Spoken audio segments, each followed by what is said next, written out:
পতিত পাবনী গঙ্গাকে ছুঁয়ে ছুঁয়ে আমার শহর কলকাতা বুড়ি হলো।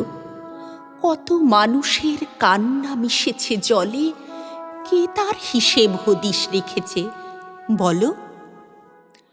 গঙ্গার ঘাট পবিত্র মানে লোকে, আজও অজস্র পুণ্যলোভীর ভিড়।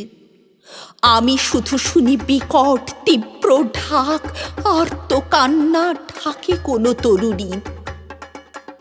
স্বামীর চিতায় আষ্টে পৃষ্ঠে বাঁধা মেয়েটি কিন্তু চাইছে না সতী হতে। সমাজপতিরা বহ্নুৎসবে মেতে জ্যান্ত পুড়িয়ে মারে তাকে দাহব্রতে। সমাজের কাছে সেটা ছিল স্বাভাবিক। মেয়ে মানুষের জীবনের কি বা দাম? সেই অজস্র অমানুষদের মাঝে একটাই ছিল আসল মানুষ, রাম। সতীদাহ নামে মানুষ খুনের প্রথা বন্ধ করার পথ মসৃণ নয়। একাই সে লড়াই লড়ে যাব, সে রামের বুকে এই ছিল প্রত্যয়।